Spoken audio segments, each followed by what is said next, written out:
Big Boss beauty Priyanka Jain acting నుంచి చిన్న break తీసుకున్నట్టుగా తెలుస్తోంది. అయితే సోషల్ మీడియాలో నిత్యం సందడి చేస్తోంది. ఫ్యాన్స్తో టచ్లో ఉంటూ క్రేజ్ని పెంచుకుంటోంది. విరామ సమయంలో ప్రియుడితో గడుపుతూ లైఫ్ని ఎంజాయ్ చేస్తోంది. ఎక్కడికి వెళ్ళినా సరే శివకుమార్ని వెంట పెట్టుకుని వెళ్తోంది. వాళ్ళ రొమాంటిక్ వీడియోలు ఫ్యాన్స్తో షేర్ చేసుకుంటోంది. కాగా వీళ్ళు చాలా కాలంగా ఒకే ఇంట్లో ఉంటున్నారు. అతి త్వరలోనే పెళ్లి చేసుకుంటారనే ప్రచారం కూడా ఈ జంట ఎప్పుడు చేస్తూ ఉంటుంది. అనూహ్యంగా లవ్ బర్డ్స్ ప్రియాంక, శివకుమార్ మధ్య విభేదాలు ఏర్పడుతోంది. మరి పబ్లిక్ ప్లేస్‌లో గొడవ పడుతూ మరి కొట్టుకునేటువంటి వరకు వెళ్ళాయి. మరి ప్రియాంక ఫైర్ అవుతూ ప్రియుడిపై చేయి చేసుకుంది. ఇంతకీ అసలు మ్యాటర్ ఏంటి?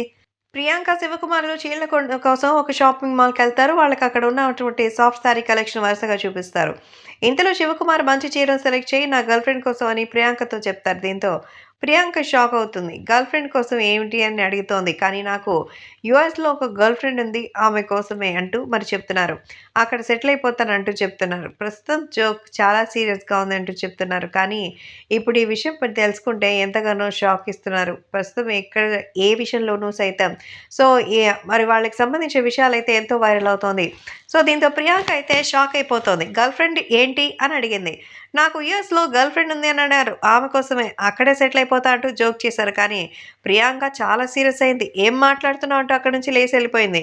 జస్ట్ జోక్ చేశారని నచ్చజెప్పే ప్రయత్నం చేశాడు. అయినా కూడా వినకుండా అతనిపై ప్రియాంక చేయి చేసుకుంది. యూఎస్‌లో నా బెస్ట్ ఫ్రెండ్ ఉంది. తనకు పెళ్లి ఫిక్స్ అయింది. అందుకే వెళ్తున్నాను.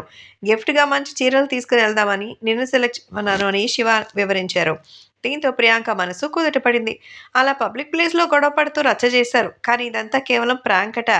గతంలో కూడా టేస్టీ తేజకి హార్ట్ అటాక్ వచ్చినట్టుగా ప్రాంక్ చేశారు. యూట్యూబ్ వ్యూస్ కోసం మరి ప్రియాంక జైన్ లాంటి ప్రాంక్స్ చేస్తున్నారు. సో, అయితే ఈ ఫేక్ వీడియోస్ మీద కొందరు మండిపడుతూ ఉన్నారు.